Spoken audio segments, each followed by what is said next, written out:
এখন আরাকানের যে অবস্থা তাতে তো নিরাপদভাবে তাদের প্রত্যাবাসন করা সম্ভব নয়। আপনারা সকলেই জানেন আমরা কাজ করছি যাতে করে সব পক্ষের সঙ্গে আমরা কাজ করছি যাতে আরাকানে শান্তি এবং স্থিতাবস্থায় ফেরত আসে এবং রোহিঙ্গাদের ফিরে যাওয়ার একটা পরিস্থিতি তৈরি হয়।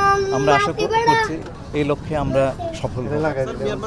রোহিঙ্গা বলে মেনে নিয়েছে কিনা যে আমরা যে তালিকা 1,80,000 দুপুরবেলা আমি রোহিঙ্গা ক্যাম্পে গিয়েছিলাম, তাদের সঙ্গে আমি নামাজ আদায় করেছি।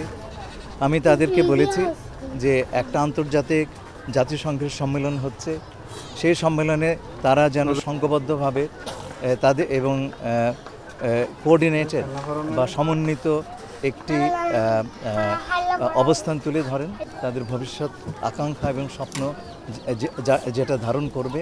এবং একই সঙ্গে আমরা মনে করি যে আমরা সংঘবদ্ধভাবে সকল দেশ একসঙ্গে কাজ করে এই সমস্যাটি যাতে সমাধানের পথে আরেকটু এগোতে পারে।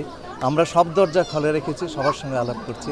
আমরা আশাবাদী আমাদের মাননীয় প্রধান উপদেষ্টা প্রফেসর মোহাম্মদ ইউনুস বলেছেন আগামী ঈদে রোহিঙ্গারা যেন তাদের দেশে ফিরে গিয়ে ঈদ উদযাপন করতে পারে। আমরা সেই লক্ষ্যে কাজ